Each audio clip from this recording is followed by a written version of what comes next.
Hoy te voy a desbloquear un miedo nuevo. Y es que hace mucho tiempo, en una galaxia muy lejana, los fabricantes de autos se preocupaban por sus consumidores, desde cómo entregarte un producto confiable y que vayas a disfrutar, hasta tener un excelente servicio al cliente y tener buenos programas para premiar la lealtad del consumidor.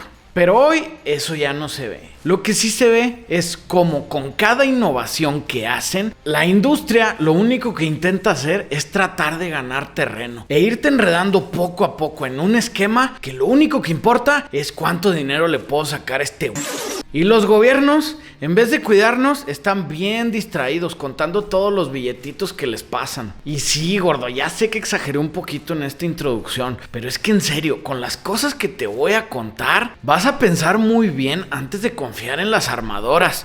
Cualquiera. Y también en los gobiernos. No mames, güey, otra vez a ver si no me tumban el video. Y pásame mi gorrito de aluminio, güey, para que no me lean los pensamientos. Primero, la crisis de los intervalos de los cambios de aceite. Y esta crisis es una cosa que absolutamente nadie la acepta y nadie está enterado. De hecho, le acabo de poner nombre, así que apúntale por ahí porque algún día te va a llegar. Y sí, esto va a ir muy en contra de lo que siempre les digo, que es revisa tu manual de usuario y hazle caso a los mantenimientos recomendados. Pero es que en serio, en el tema de los intervalos de cambios de aceite, cada vez se están ganchando más. Y es que en los últimos 20 años han pasado de ser intervalos de cada 5,000 kilómetros o 3,000 millas más o menos, hasta ahorita irse a casi 15,000 kilómetros o hasta las 10,000 o 12,000 millas dependiendo del fabricante. ¿Y qué hace la mayoría de las personas? Pues le va a cambiar el aceite cada que te dice el fabricante. Porque también si no haces como dicen ellos, lo más seguro es que no te van a respetar la garantía, que ese es otro tema que ahorita vamos a tocar. Pero siguiendo con los intervalos de aceite, la verdad es que hay muchas dudas al respecto de eso. Y es que lo más seguro es que vas a pensar, pues sí, Memo, pero es que los procesos de manufactura son mejores y aparte las tecnologías de aceite son mejores. Y sí, tienes algo de razón, pero no tanto como para extenderla desde los 5 hasta los 15,000 kilómetros. No me importa si es aceite mineral o es aceite sintético. Aquí lo que está pasando es que las personas que diseñan los manuales son los mismos que arman los carros. Es más o menos como el gobierno. Ellos son los mismos que hacen los libros de texto para la escuela. Y ahora con los nuevos ve todas las pinches sarta de tonterías que dicen. Y es que otra vez, si te pones a pensar desde el punto de las armadoras, su negocio no está en el servicio. El negocio del servicio es el de la agencia o el concesionario, que él solo vende carros, se lleva una comisión y si le va bien te vende servicio. Pero el que realmente hace los billetotes gruesos son las armadoras. Y la única forma de que las armadoras hagan buen billete es vendiéndote carros nuevos. ¿Y qué quiere decir esto? Que si te vendo un carro que es muy bueno, como para que no tengas la necesidad de cambiarlo en un determinado tiempo que yo establezco, lo más seguro es que no voy a tener el suficiente negocio para seguir manteniendo mi mismo desorden. Entonces, ¿qué voy a hacer? Voy a hacer que tu carro falle en un determinado tiempo. Y sí, esto suena muy conspiratorio y la verdad no creo que sea así, de que una persona mala haciendo todos los planes. Lo que es realidad es que como ellos se basan en números, pues ellos dicen, oye, yo necesito que el motor me dure el tiempo de la garantía y el tiempo de la garantía son 4 a 6 años más o menos. Y después de ese tiempo ya no me importa absolutamente qué le pase en el motor. Entonces, si yo sé que ese motor y esa parte con estos mantenimientos te va a durar tanto tiempo, pues así mero dale. Ya, el que pierda, pierde. Yo como quiera vendo un carro nuevo. Y también no es problema totalmente de las armadoras, también es problema de los consumidores que no estamos dispuestos a aprender acerca de los fierros, acerca de la tecnología que hay en los aceites y no estamos dispuestos a cuestionarlos. Porque en serio, es tan fácil como que lleves tu carro a la agencia y dile, cámbiame el aceite cada 5,000 kilómetros y no me importa. Y lo más seguro que te van a decir, no señor, es que no se necesita, usted tiene que cambiarlo cada 15,000. Si lo cambia cada 5, lo único que va a hacer es estar tirando su dinero. ¿Qué le debes de decir? Ten mi dinero, cámbiame el aceite cada 5 y no estés dando lata. Y es que si te pones a pensar fríamente, al hacer la inversión de comprar un carro nuevo, te la voy a poner bien fácil. Si ese carro te da problemas grandes dentro de los primeros 150,000 kilómetros, lo más seguro es que tú vas a perder un buen cacho de dinero. Ahora, si nos brincamos a los siguientes 150,000 kilómetros, que llega hasta los 300, si aquí el carro no te da problemas grandes, lo más seguro es que tú vas a salir tablas de tu inversión. Ese carro te va a haber dado un excelente servicio para su vida y lo más seguro es que vas a querer cambiar a otro. Pero aquí es donde está la mielecita, gordo. Porque si tú a ese mismo carro lo puedes hacer que te dé otros 150,000 kilómetros de servicio, estás hablando que te deben de durar alrededor de 450 o 500,000 kilómetros. Ese carro va a haber sido un excelente carro y una excelente inversión, porque los últimos 150,000 kilómetros los estás haciendo con una inversión que ya se depreció toda y que ya no tienes ningún problema y ya solamente lo estás usando y le estás ganando. Cosa que vamos al tema, que a las armadoras no les conviene, porque si este pelado sigue trayendo el carro que le vendí, pues no me va a comprar otro. Ahora sí, ya sé que la mayoría me van a decir, Ay, Memo, estás loco, los carros no duran 500,000 kilómetros. güey, es que la verdad, que tú creas que los carros que andan en el mercado 2015, 2016, que traen 100,000 kilómetros, esos traen truco, gordo, les bajaron el kilometraje. La mayoría de los carros les metes entre 25 hasta 35,000 kilómetros al año, dependiendo de tus hábitos de manejo. Entonces, si es un carro que te va a durar 6 años, entonces estás hablando que mínimo en ese tiempo le vas a atascar 300,000 kilómetros y otra vez, no quieres que te falle. Ahora, como ya te dije, yo lo único que haría aquí es tú solo responsabilízate de tu inversión, cuídala mejor y empiézale a cambiar el aceite más seguido. Si tu carro usa aceite mineral, cámbialo cada 5,000 kilómetros. Y si tu carro usa aceite sintético, cámbialo más tardar cada 7,500 kilómetros.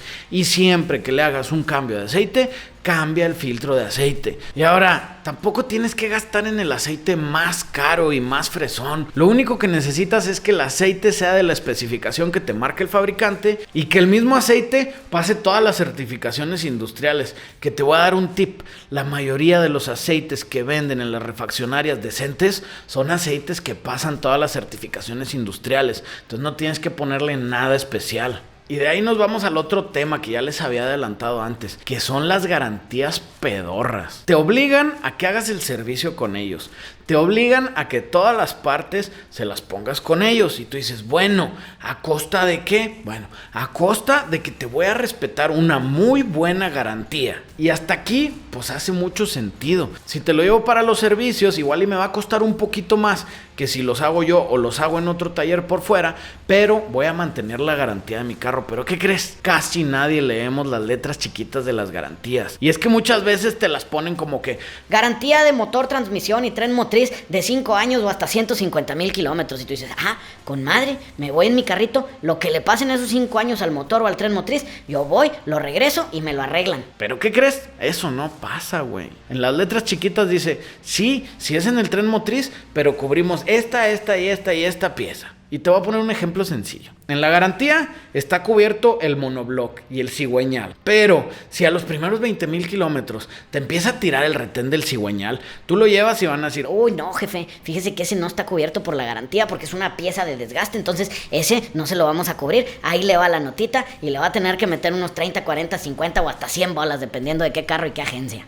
Y si esas cláusulas son reales, te dicen que la garantía extendida y que te va a cubrir tal cosa, y al final vienen las letras ahí bien claritas, solamente esta pieza y esta pieza y esta pieza. ¿Y cómo crees que definen cuáles piezas van a cubrir? Pues estos vatos se basan en las estadísticas. Ellos saben cuáles piezas tienen poca probabilidad de que fallen, y esas claro que te las cubro. Mientras que una pieza tiene mucha probabilidad de falla, esas no las voy a meter en mi garantía, porque si no, me va a costar muy caro. No me importa la reputación. Si te falla es tu chingadera y es tu problema. A mí lo que me importa es no perderle lana. Y de aquí nos vamos al siguiente tema, que está, te lo juro, de locos. Y es más o menos una revoltura de los dos anteriores. Y es que en serio, este término no tiene precio. ¿Qué es? Esa parte es libre de mantenimiento.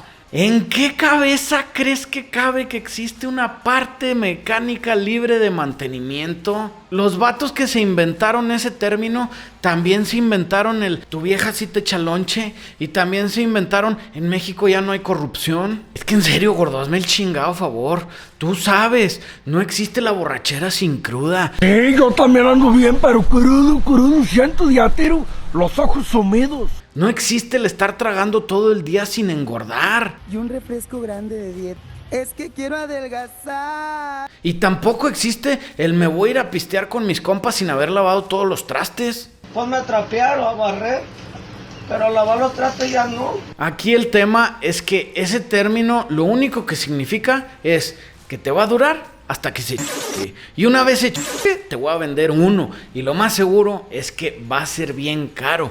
Porque con las partes que le encantan poner esas cosas que son libres de mantenimiento, son en las transmisiones automáticas. Y esta la han aplicado varias marcas, unas alemanas, no quiero decir nombres, pero unas alemanas desde hace buen rato y ahora también unas japonesas. Y como ya te has de imaginar de cuáles estoy hablando, tú sabes que esas solo vienen historias del terror. Oye, el diablo. Por eso, si acaso tú tienes un carro de estos, que en el manual dice que esa parte es libre de mantenimiento, yo te voy a recomendar una cosa. Ponte a investigar muy bien, usa el Google, métete a los foros, ponte en los clubs a preguntarle a la gente que tiene esos carros y que realmente sabe y averigua cada cuándo se le tiene que hacer mantenimiento a la pieza libre de mantenimiento. Y aparte averigua cómo se hace, en dónde compras las piezas y qué le tienes que cambiar, porque te lo prometo, si no le haces mantenimiento a la cosa que no necesita el mantenimiento, se va a chingar. Y esto lo tienes que hacer antes de que sea demasiado tarde, porque si ya se te pasó el avión, la vas a destapar, le vas a querer hacer el mantenimiento y vas a encontrar que ya valiste y estás a nada de que tu parte libre de mantenimiento se destruya para siempre. Y la última, y es una de las que más me encabrona de todas, los hacen más difíciles de reparar. Y no me refiero a que los procesos de reparación sean más difíciles en cada carro, que sí pasa, pero ese es trabajo de nosotros los técnicos y los mecánicos, estarnos actualizando para saber cómo trabajar con los carros nuevos. El problema es que ahora las marcas no quieren que toques los carros nuevos, y esto lo hacen de muchas maneras, desde ponerle paneles de carrocerías o ponerle tapas a algunas partes que si las quitas las vas a romper por completo, y ahora lo único que vas a poder hacer es cambiar la parte o hacerle ahí pegazones con cola loca y bicarbonato, que sí las he visto mucho por ahí y son más populares de lo que tú crees. O la otra, sellan las partes. Si es un circuito eléctrico sencillo que le podías cambiar una pieza, estos vatos le atascan resina epóxica por todos lados para que la única manera de saber qué trae adentro esa cosa es destruyéndola. O sea, ya valiste, no la puedes reparar. También utilizan herramienta especial, y no me refiero a otra vez una herramienta para que haga un cierto trabajo, no, me refiero a que le voy a poner un tornillo con un pico y una pinche chingadera ahí para que nomás puedas usar mi dado y no puedas usar ningún otro. Entonces prácticamente si quieres meterte ahí, o lo vas a tener que comprar o lo vas a tener que fabricar, pero el chiste es ponerte trabas para que no puedas reparar tú las cosas. Y la última, que también es bien común, es que los sistemas de computadoras los hacen de manera que no los puedas leer fácilmente y mucho menos modificar. Y ahora, otra vez, esto lo hacen con la bandera diciendo, no, es que es mi propiedad industrial y no quiero que me la roben. Cuernos, cabrón, eso lo haces porque no quieres que yo mismo repare mi auto. Y vamos a la misma, no quieres que lo repare porque no te conviene. Lo que te conviene es venderme piezas caras, obligarme a hacerle los servicios contigo y últimamente que me cueste tan caro repararlo que sea más obvio para mí comprarme un carro nuevo, que ahí es en donde le haces lana. Y ya, yo creo que ya con esto tenemos, gordo, porque aunque hay mucho más cosas del terror, la verdad es que ya no me quiero agüitar, chingado. Así que si te sabes más historias del terror, déjamelas en los comentarios. Y si te gustó este video y quieres que hagamos parte 2, 3, 4, 5 o infinitas, porque van a seguir sacando chingaderas nuevas, ya te las sabes. Dale like y compárteselo a quien más confianza le tenga.